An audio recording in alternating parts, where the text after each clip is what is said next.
Today we watch a really confusing movie. But don't worry, I have charts. The movie we are watching is 1984's Vultures, a nice murder mystery. The movie begins with a couple having sex, and they're interrupted by the woman's husband, who has flown to LA to see her brother on her behalf. No, it's not raining anymore, but it's still very damp here, though. Get it? She's damp? I mean, even she laughed at her own joke. And he's dead.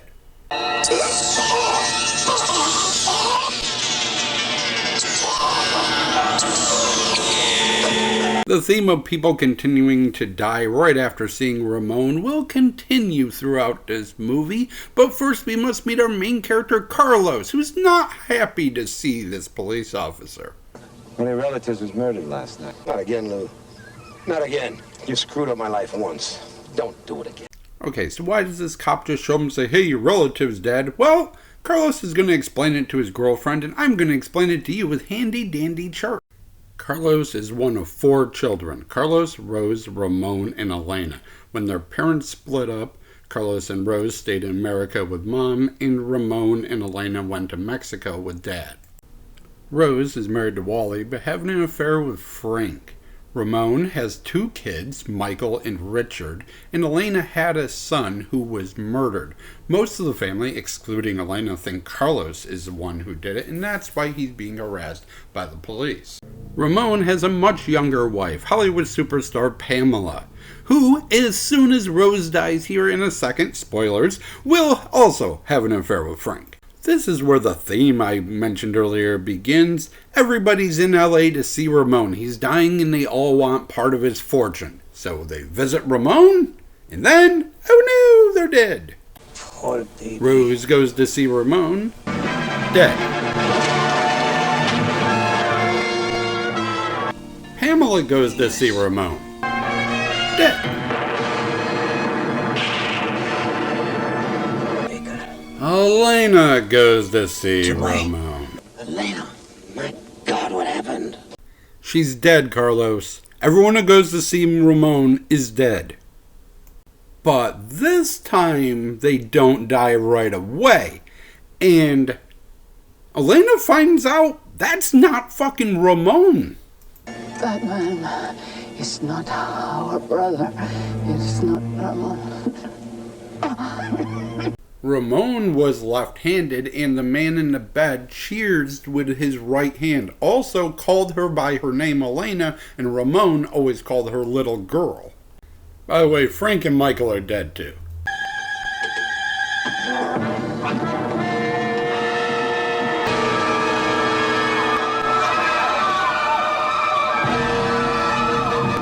There's only one way to solve these murders.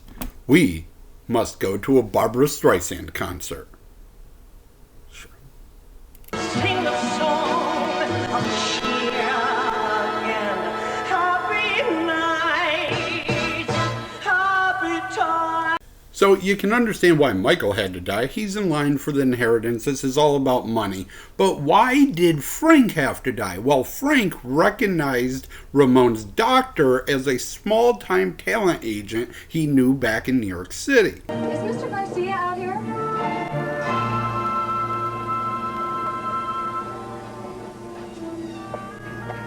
Carlos has his girlfriend investigate and finds out there is no Dr. Olivia Baker, but there is a Olivia Mann who's a talent agent from New York City that married Richard.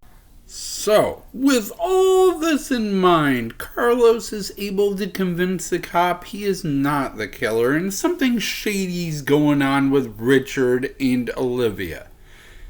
So they go to Richard's house, and oh boy, Olivia answers the door. Are you implying that Richard could possibly have murdered these people? His aunts? His stepmother whom he loved as his own? His own brother? Okay, that is obviously not Olivia.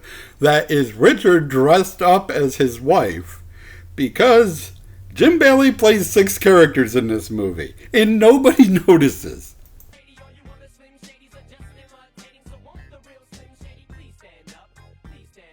So Richard, still dressed as Olivia, gives the greatest villain speech, but Olivia's not having it and keeps interrupting him to say, "Stop it, let's just kill these people."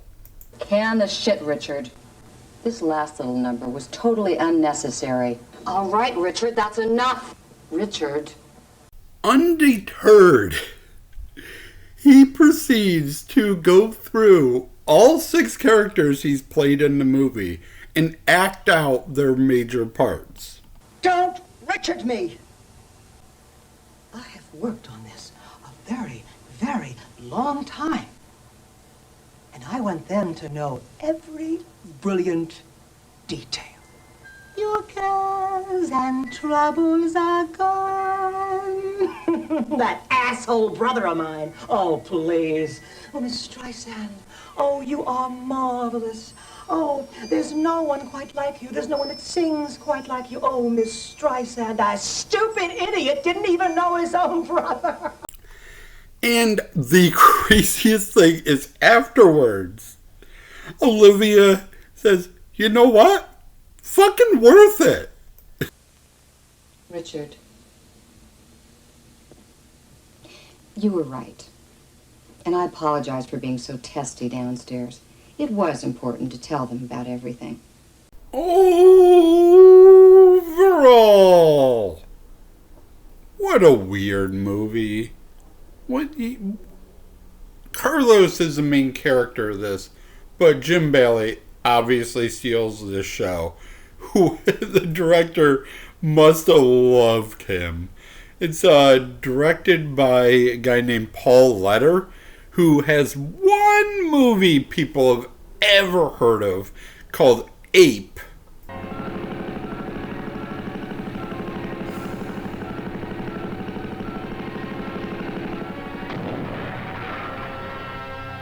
Yes, the director of this movie directed that meme.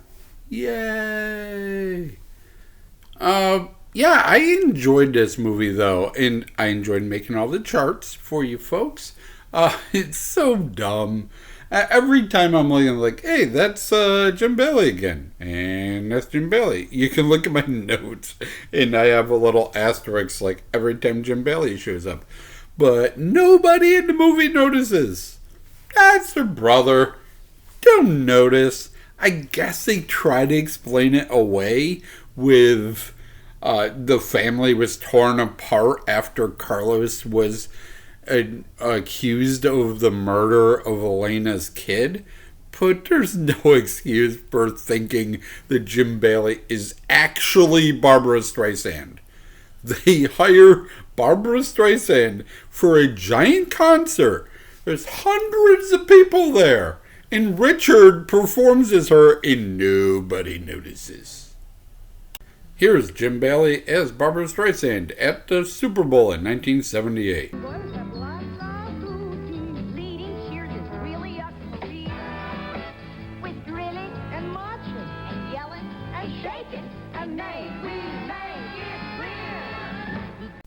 Thank you for watching. As always, I shall try to do better next time. And here's your bonus clip of Jim Bailey as the psychic Esmeralda. Vultures! Vultures! Vultures? Vultures?